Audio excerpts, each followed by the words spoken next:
महत्वाची बातमी, मागील वर्षाप्रमाणे यंदाही लाडक्या बहिणींना रक्षाबंधनाची भेट मिळणार आहे। जुलै ऑगस्टचे 3000 रुपये खात्यात एकत्रित जमा होणार असल्याची माहिती सूत्रांनी दिली आहे। सक्षम करण्याच्या दृष्टिकोनातून पावलं उचलते। काही लाडकी बहीण योजनेच्या माध्यमातून बरेच जे वंचित झालेले आहेत महिला, त्या आजही अपेक्षित आहे केवायसी सुरू होईल, तर काय सांगा? केवायसीला जवळपास सरकारने 6 महिन्याची मुदत ही त्या ठिकाणी दिली होती। पहिल्या मुदतीमध्ये 2-3 महिने अशी वाढ करून ज्यांनी केवायसी पूर्ण केली होती पण त्याच्यामध्ये काही उणीवा राहून गेल्या होत्या त्यांना सुद्धा दुरुस्त करण्याची आपण परत मुदत त्या ठिकाणी दिली आणि त्यानुसार लाडकी बहीण योजना, मला आपल्या माध्यमातून सांगायचं आहे की ही यशस्वीरित्या पुढेही राबवली जाणार। केवायसीच्या संदर्भातला जो निर्णय आहे अधिक वाढवायचं का काय, त्या संदर्भामध्ये सुद्धा राज्याचे मुख्यमंत्री आदरणीय फडणवीस साहेब, दोन्ही उपमुख्यमंत्री शिंदे साहेब असतील, सुनेत्रा काकी असतील, या संदर्भामध्ये जी काही निवेदनं प्राप्त झालेली आहेत ही आम्ही त्यांच्यापर्यंत पोहोचवू आणि महायुतीच्या सरकारने आणलेली ही योजना आम्ही पुढे सुद्धा विभाग म्हणून यशस्वीरित्या राबवत। लाडक्या बहिणींसाठी अतिशय आनंदाची बातमी आहे। बघा, आता स्वतः अदिती तटकरे मॅडम यांनी सांगितलेलं आहे की लवकरच केवायसीचा ऑप्शन ते देणार आहेत। त्यांनी मुख्यमंत्र्यांकडे शिफारस केलेली आहे। सोबतच आता लाडक्या बहिणींसाठी 2 महिन्याचे हप्ते म्हणजेच जुलै आणि ऑगस्ट महिन्याचे हप्ते एकत्रित येणार असल्याची सुद्धा आपल्याला आत्ता माहिती मिळत आहे। याच्यामध्ये जर आपण बघितलं तर प्रामुख्यानं रक्षाबंधनसाठी हे 2 हप्ते एकत्रित येणार आहे असं सांगण्यात येत आहे। तर सगळ्यात महत्त्वाचं काय आहे तर याच्यामध्ये नेमकं कोणत्या लाडक्या बहिणी पात्र असणार आहेत, कोणत्या जिल्ह्यांपासून सुरुवात ही होणार आहे आणि कोणते निकष याच्यामध्ये लावण्यात येणार आहेत। आता जर आपण पाहिलं तर बऱ्याच अशा लाडक्या बहिणी आहेत ज्यांना जून महिन्याचा हप्ता आलेला नाही। आता कोणत्या लाडक्या बहिणींना हप्ता आला नाही त्यांनी कमेंट्स करा, कारण खूप महत्त्वाचा हा व्हिडिओ असणार आहे। ज्या लाडक्या बहिणींना असं वाटतं की आपल्याला 2 हप्ते मिळायला हवेत त्यांनी हा व्हिडिओ संपूर्ण पहा, कारण ह्याच्यामध्ये खूप महत्त्वाची माहिती दिलेली आहे। सगळ्यात महत्त्वाचं म्हणजे जर तुमचं नाव पात्र लाभार्थी यादीमध्ये नसेल तर ते कसं आणायचं हे सुद्धा आपण इथं सांगणार आहोत। सगळ्यात महत्त्वाची ही अपडेट असणार आहे। लाडक्या बहिणींसाठी सगळ्यात महत्त्वाची गोष्ट जी आहे ती म्हणजे आता 2 हप्ते एकत्रित येणं, कारण रक्षाबंधन जवळ आलेलं आहे आणि सर्व लाडक्या बहिणींना मागच्या वर्षीप्रमाणे ह्या वर्षी देखील 2 महिन्याचे म्हणजेच जुलै आणि ऑगस्ट महिन्याचे 3000 रुपये एकत्रित देण्याचं सरकारनं सांगितलेलं आहे। पण अजूनसुद्धा सरकारकडून कुठल्याही प्रकारचा शासन निर्णय इथं आलेला नाही, म्हणजेच GR हा आलेला नाही। तर आपण GRचीच वाट पाहत आहोत, कारण GRमध्ये म्हणजेच शासन निर्णयामध्ये जर असं काही नमूद केलं नसेल तर तुम्हाला 2 हप्ते हे मिळणार नाहीत।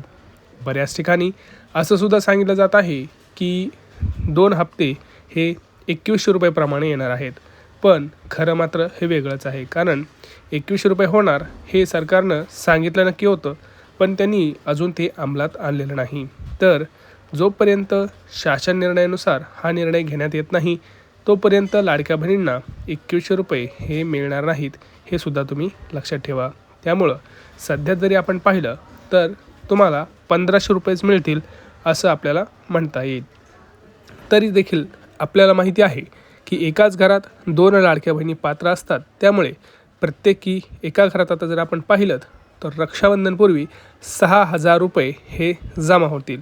पण याच्यामध्ये प्रॉब्लेम झाला आहे असा की भरपूर लाडक्या बहिणींचे हप्ते हे बंद झालेले आहेत। त्याचं नेमके 3 कारणं हे आहेत। पहिलं कारण म्हणजे त्या लाडक्या बहिणींची केवायसी झालेली नाही।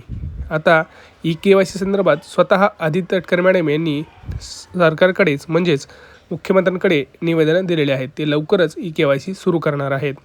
दुसरी गोष्ट म्हणजे लाडक्या बहिणींची अर्ज पडताळणी, त्यात प्रामुख्यानं 2 महत्त्वाची कारणं आढळून येतात। पहिलं म्हणजे सरकारने स्वतः सांगितलं आहे की आम्ही RTOकडून डेटा घेतलेला आहे। ज्या लाडक्या बहिणींच्या घरी नवीन 4 चाकी वाहन खरेदी केलेलं आहे किंवा जुनेसुद्धा वाहन खरेदी झालेलं आहे, अशा लाडक्या बहिणींचं नाव जर दोन्ही यादीमध्ये दिसेल तर ते नाव कमी करण्यात येणार आहे। सोबतच त्यांनी रेशन कार्ड डिपार्टमेंटकडून सुद्धा हा डेटा घेतलेला आहे।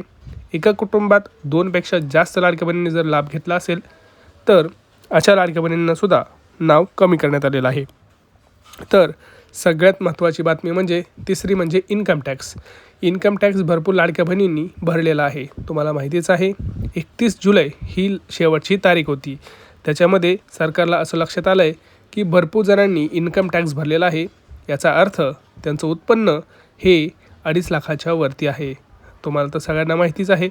तर जे नियमावलीप्रमाणे सरकार ह्यावेळेस वितरण हे सुरू करणार आहे. त्यामुळं आता भरपूर लाडक्या बहिणी खऱ्याच पात्र आहेत, पण त्यांचं नाव हे कमी करण्यात आलेलं आहे. त्यांच्यासाठी एक पर्याय आहे, ते म्हणजे पुनर्अर्ज पडताळणी. ते महिला व बालविकास विभागामध्ये जाऊन पुनर्अर्ज पडताळणीसाठी विनंती अर्ज करू शकतात. त्याच्यामध्ये ते असं लिहू शकतात की मी सर्वोपरी सर्व नियमांमध्ये हे पात्र आहे, तरी देखील माझं नाव हे कमी करण्यात आलेलं आहे.